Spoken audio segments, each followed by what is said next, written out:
Kahapon, natalo ako at ito, papakita ko na lang. Hi mga ka-traders, magandang yaman po sa inyong lahat. Sa video naman po na ito, mag-share po tayo ng trade learnings at yun nga, hindi na ako masyado nakapagawa ng content. Gawa nga personally, actually, no? Talaga medyo busy tayo dahil nga graduating finance student, no? And also, isa sa mga natutunan ko nga sa trading is talagang hindi araw-araw dapat nagte-trade. Kasi ngayon nga, sabi ko nga, 'di ba, nag-iiba-iba yung market condition. At ang pinakadahilan na nga lang, tayong mga traders, no, kayo, no, tayong lahat, hindi naman araw-araw talagang preparado, no, or yun nga, prepared, or talagang naghanda ka. At hindi naman araw-araw, mangyayari, no, yung mga biases mo, kasi nga may mga unexpected news, may mga uncontrollable factors tayong mga traders, okay? Kaya naman ngayon, ano yung share ko na trading learnings, no? Which is, actually kahapon po nag-trade ako at ngayon din, kahapon natalo ako at ito, papakita ko na lang, no? So, $34 or around 2,000 Philippine pesos. Now, ano yung natutunan ko muna dito? Unang-una muna is risk management.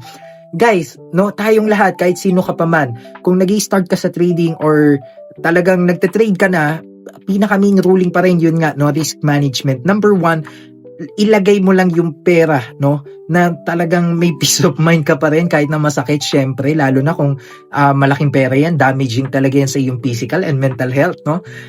Pero nga, importante, mailagay mo lang doon yung kumbaga bukal lang sa loob mo na mawala sa iyo, syempre kahit masakit, no. So for me, sabi ko nga, iba-iba tayo risk management. Sa akin, 1,000, 2,000 pesos in one day natalo. I mean, okay lang yon sa akin, no? Sa akin lang yon. So, sa iba, malaki na yon. Sa iba, maliit lang yon. So, that's number one.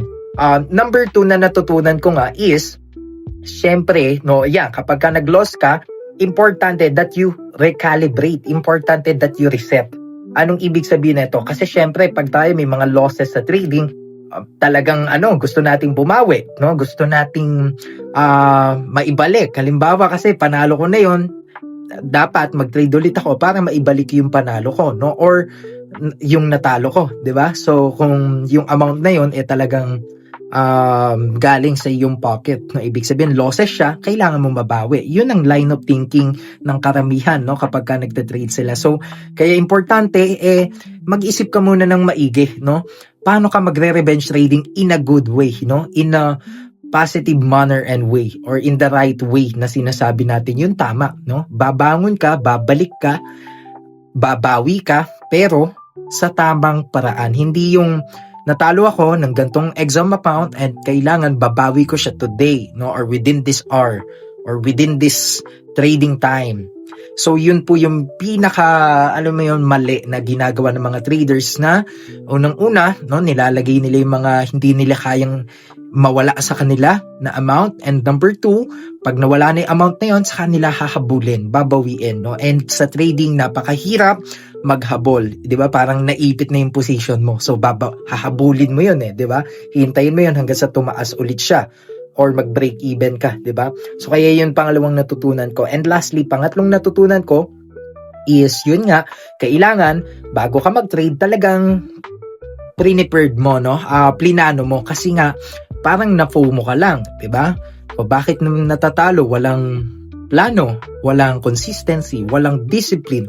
Dapat TP na, hindi pa nag-TP. Dapat nag-SL ka na para hindi na lumala yung losses.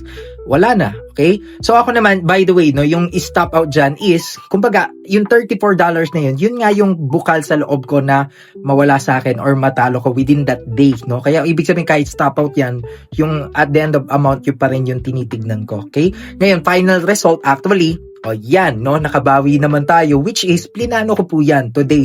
Paano ko pabawiin yung natalo ko from kahapon, which is talagang logical dapat ang approach mo, hindi emotional. Kasi pag emotional, baka lumaki palalo yung losses mo, no? So dito, maliitan na amount pa nga lang 2,000, 3,000 pesos to 4,000 to 5,000 pesos, no? Dapat magaling ka nang i-handle ang iyong emotions, no, at yung mga positions. So, meaning, kailangan makabawi ka in the right way, no? Logically mo siya paplanuhin at iisipin, then execute, okay? So kung hindi man sobrang ganda nung kinalabasan, no? Well, at least mag-break even mo man lang. So sa akin, positive pa rin yung position ko. Okay? So yun lang. Sana marami kayo natutunan sa mga sinabi natin. God bless you all and follow for more contents like this. Estudyante Trader po.